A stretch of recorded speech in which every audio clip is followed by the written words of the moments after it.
Hey guys, Marco from Copper vs Glass. I'm following on from Barry's video that he done the other day. I'm also going to be doing my setup in terms of my Android device. I'm going to be giving you a quick overview of the apps that I'm currently using and also any widgets that I'm currently using as well. So let's get into it.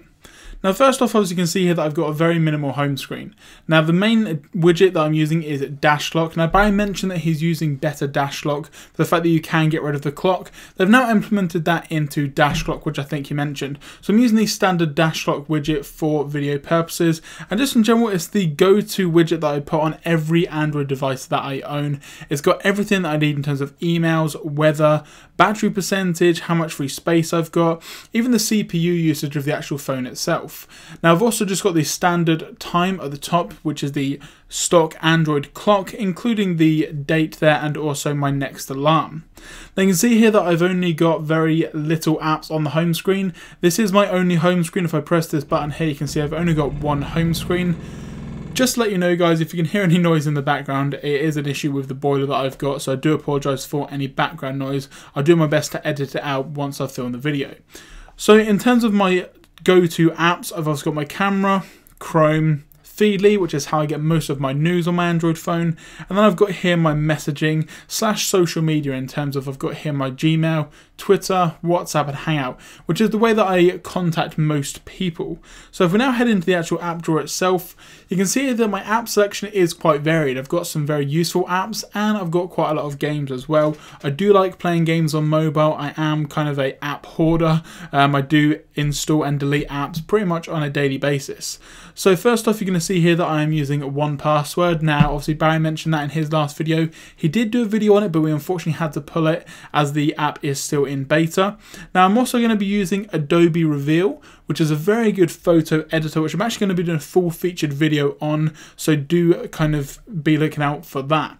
I also use Buffer. Now basically what Buffer is, it is a way to post to multiple sources, and it's very simple and very easy to do. So if I just give you a quick example now,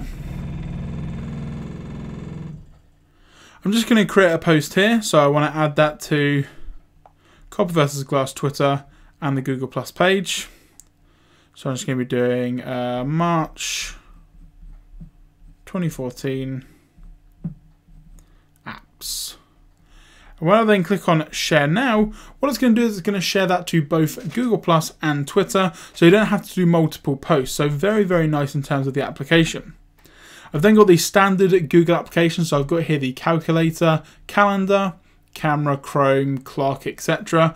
I've got my Dash Clock settings on the actual app page itself, because when you take away the clock on Dash Clock, you do actually take away the settings button, so you can't go in and change the actual widget itself. So you do actually have a separate application here to change the settings. I've then got Google Drive, which is what me and Barry use to collaborate on videos and things and ideas for the site.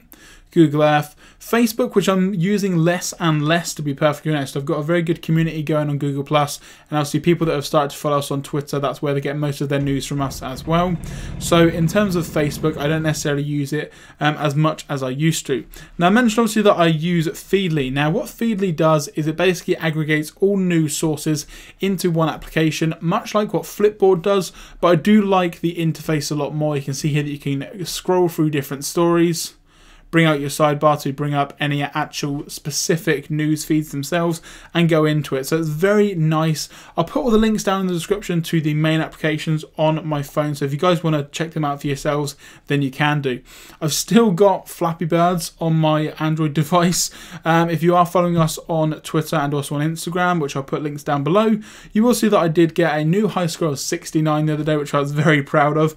I'm pretty sure I'm going to delete the game soon. I just can't bring myself to do it just yet.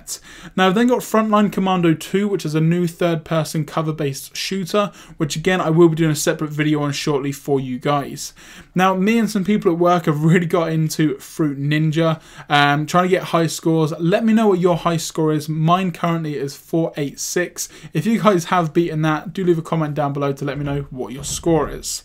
Now you've then got the gallery, and you've also then got Game Boy. Now Game Boy is my chosen emulator, so it allows me to play things like old school Pokemon games, Mario and things like that on the go, which is definitely very nice. Now I've then got Gmail, which is my go-to email application to get all the emails from YouTube and just in general some personal emails as well. Now, in terms of social networks, my main social network, as I mentioned previously, is Google+. I love Google+. It's very tech orientated at the moment, which I do like. You don't get all these unnecessary posts that you get on Facebook of people telling you things that you maybe don't want to know. Most information that I see on Facebook is either relevant to me or just in general, I want to know about it. You've then got Hangouts, which again, I am using because it integrates Hangouts and SMS on Android 4.4. So that's real handy. I'm a huge fan of Instagram. Obviously, again, Barry mentioned that in his last video. I do really like Instagram. The way that the application looks, the way that it actually functions is definitely very nice. And it's just very simple. You've got a massive feed of your friends' photos and even some other people like celebrities and things like that if you want to follow them. I've then got Google Keep, whereas I kind of put all my main information into there. So again, in terms of that, it's very nice. I've also got Kik, which is a messaging app. Now, I'm only just starting to use Kik. It was recommended to me on Google+, so I'm trying it out now. If any of you guys have got Kik and you do enjoy it, then tell me why in the comments down below so that I can continue using it. I may delete it from the phone because not many people are using it. They're usually all on WhatsApp, which we'll get to in just a second. Now, you've also then got Google Maps, which is what I use for all my navigation. And the reason why is because it integrates so closely with Android and things like Google Now. So when I'm at work, I can just swipe up to get to Google Now. I know how long it's going to take me to get home, if there's any accidents or any diversions, and just in general the quickest way to get home.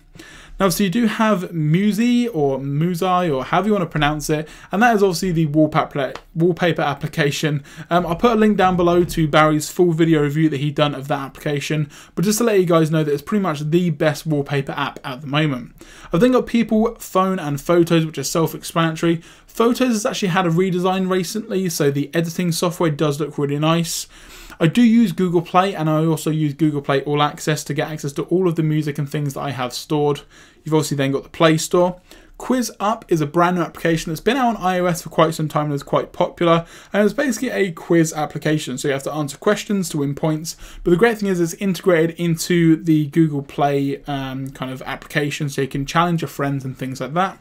I've then got Sonic Dash, which is definitely the best endless runner game. Obviously, you got things like Temple Run and Jetpack Joyride and things like that. Sonic Dash is definitely my favourite, maybe just for the nostalgic value of playing Sonic when I was little.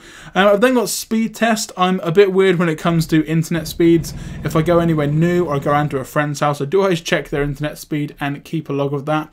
I will be doing a video coming up shortly to do with network and internet speeds and the argument of whether you do or don't need 4G. So if you want to see that video, do give a like down below and also comment on, obviously, if you do have a 4G phone in the UK, because that's what I'm going to really base it on, just to see if you do get great coverage.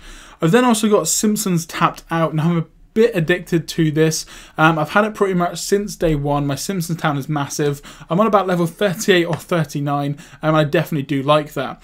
Twitter, obviously, I use the stock Twitter application just for the main reason that it easily allows me access to change my account from my personal account onto the Copper vs Glass account. Obviously, you can add me at Cab from 1989, or you can add me and Barry at Copper vs Glass to keep up to date with the latest news that we're doing on the site.